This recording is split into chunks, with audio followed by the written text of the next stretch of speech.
Hi, I'm here with Nick Aldis, NWA World's Champion, and we're here to remember some guys.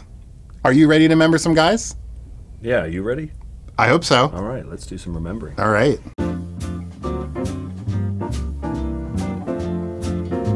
Oh man. I'll put my specs on here so I can see what I'm looking at. These are really old. Are we sure we're not destroying potentially valuable collectibles here? Dutch Mantell, Dirty Dutch.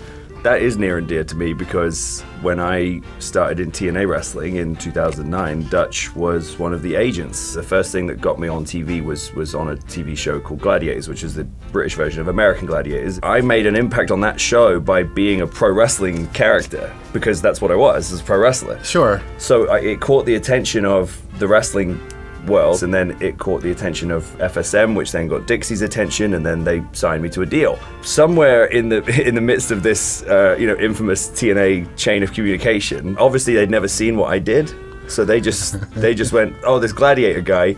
So then I became a Roman Gladiator, and then somewhere along the line, Vince Russo and whoever else was involved at that point gave me the awful helmet, the S&M gear, and the just. I was 22 years old and I didn't have the confidence to say no at that point, so I just went, oh, that sounds great. Yeah. But it was Dutch who came to me and was like, hey, you know whose idea it was for your name, don't you? And I'm like, no. And he's like, Dixie's. And I was like, oh. Now I have a question. Have you ever seen Dutch Mantell wear this outfit? Look at that. When you talk to the old timers, they go on about how like, oh, back in my day, we were men, like it wasn't like now. Here he is wearing this like, it looks like a drug rug. Isn't it great how homoerotic wrestling used to be?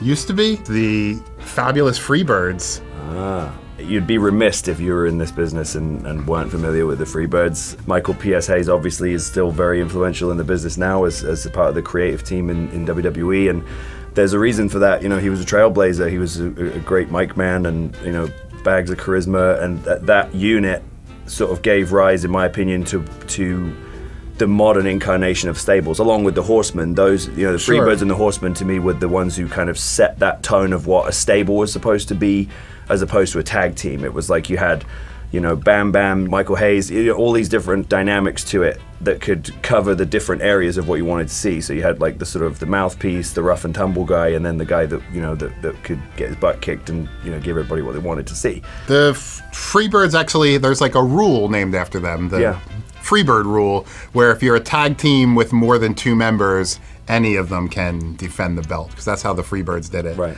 There's also a limerick on the back of this card. Love WCW marketing. 2 wrestlers named Michael and Jam called themselves a rock and roll band, but once in the ring, they don't play, they don't sing, they just dislocate joints for the fans.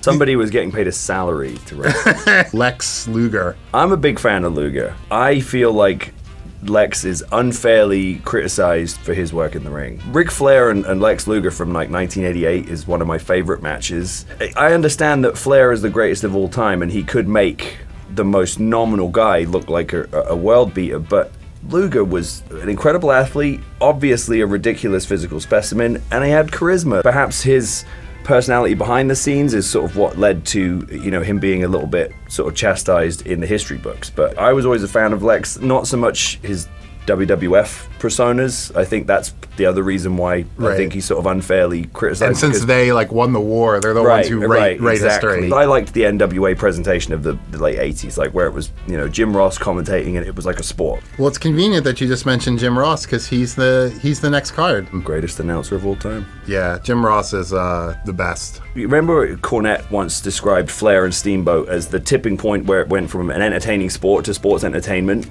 I feel like Jim Ross's commentary is the same example. He would cover the bases of it like it was a sport, and he would articulate what was happening so that, even non-fans could feel a little better about watching it. He's never commentated on one of my matches ever, which is a damn shame for me. But I always think of matches with JR's commentary in my head. You can tell he did his homework. Oh, yeah. Welp, we've remembered the guys.